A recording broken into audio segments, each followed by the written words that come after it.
The home invasion that almost was. I was sitting in the kids' bedroom putting them to sleep. My husband in the living room working. The house was pretty quiet. We heard someone turning the knob on the back door and bump it really hard twice, as if they were trying to shove the door open. My husband brought me the shotgun and went exploring outside with the pistol. He was a county reserve cop at the time, never did see anything. But the weird thing was, I usually don't end up locking the doors until we go to bed, usually a couple hours after the kids. But for some reason, I had a nagging feeling to lock the door early that night. If I hadn't, God knows what would have happened. It was obvious that we were home and at least someone was awake. Husband had the kitchen and living room lights on, so whatever they wanted was not just to take things. He spoke with his fellow officers, but nothing was ever found out. He did find a footprint by the garage the next morning. Was way too big to be his, though. We waited and waited for a follow-up break-in, and it never happened. I'm a stay-at-home mom, so I kept the pistol within reach for a while when the kids were at school and such, or when I was home alone. Nothing like this ever happened again. However, a few months later, my 11-year-old son did move out of his bedroom because he felt like he was being watched. Said he kept hearing footsteps outside his window.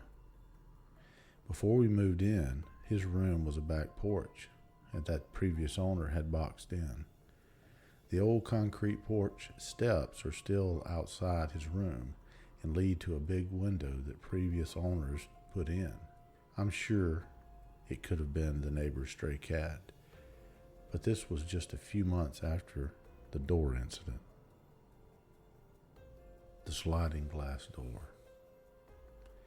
One of my childhood homes had a balcony that was attached to both my mother's bedroom and mine via big glass doors in each of our rooms. Next to the balcony are two trees. One I often used to climb up and down from the balcony. One night when my brother and mother weren't home, I was about 13, reading in my bed with a very dim reading light. I heard what sounded like something moving in one of the trees outside. But this didn't worry me, as possums and bats are common in our area. Now I had thin curtains on the glass doors that separated my room and the balcony, and the doors faced out toward the streets where the street lamps was always visible through my curtains. Shortly after hearing the trees rustle, I see a shadow slowly move past the doors, at which point I immediately turned off my reading light and froze like a deer in the headlights. This shadow is tall, so it wasn't the neighbor's kids, and it wasn't my all of 5-foot mother. The person moved slowly, creepy, as though they were trying not to be noticed. They wouldn't likely be able to see into my room, but I could see them thanks to the streetlights behind them. They moved past the doors outside as I sat unable to move or even think about what to do other than be absolutely still. That is, until I heard another sound, the sound of someone trying to open a glass door, my mom's doors, to the balcony. I didn't know if she had locked them or not, but I wasn't taking any chances. I moved as quickly and silently as I could to my bedroom door and locked it. I listened for what the person was doing. They were still jiggling the glass door handle, but it sounded like the doors weren't opening. I felt relief. This person couldn't get in, surely. All I had to do was wait for them to realize that then they would leave, right? Well, I heard light footsteps moving back along the balcony to my set of glass doors until I saw his shadow stop directly in front of them. Again, I froze. He couldn't see me. He couldn't know I could see him. I saw a shadow of a hand reach up to my door handle and my heart stopped. I had actually locked those doors myself today. I was out there earlier. What if I forgot? The second leading up to him grabbing the handle felt like an eternity. But thankfully, when this person tried to open the door, it did not open. It was locked. I sighed, such as a sigh of relief. I was worried he had heard it. After this, he began pacing the length of the balcony. I didn't have a mobile phone. The landline was at the other end of the house, but I was scared to take my eyes off them. I was slightly crying and praying they would just leave. Then I heard him stop moving. He then said, "I could just break the glass, you know." Before I could even process this, I saw car headlights turn around the corner of my street and then stop at our property gate. My mom was home. The person on the balcony moved out of sight, and I heard a loud thump as he jumped off. When my mom came inside, I was hysterical and was barely coherent in telling her what happened. Eventually, I got the message across and she called the police.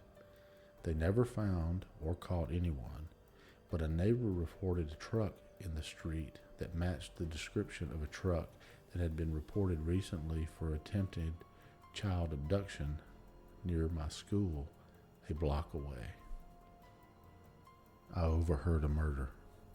I was living in Las Vegas at the time and I was 19. I lived in a trailer park in Northtown, a not so nice area of Las Vegas. The trailers were about 10 feet apart at best.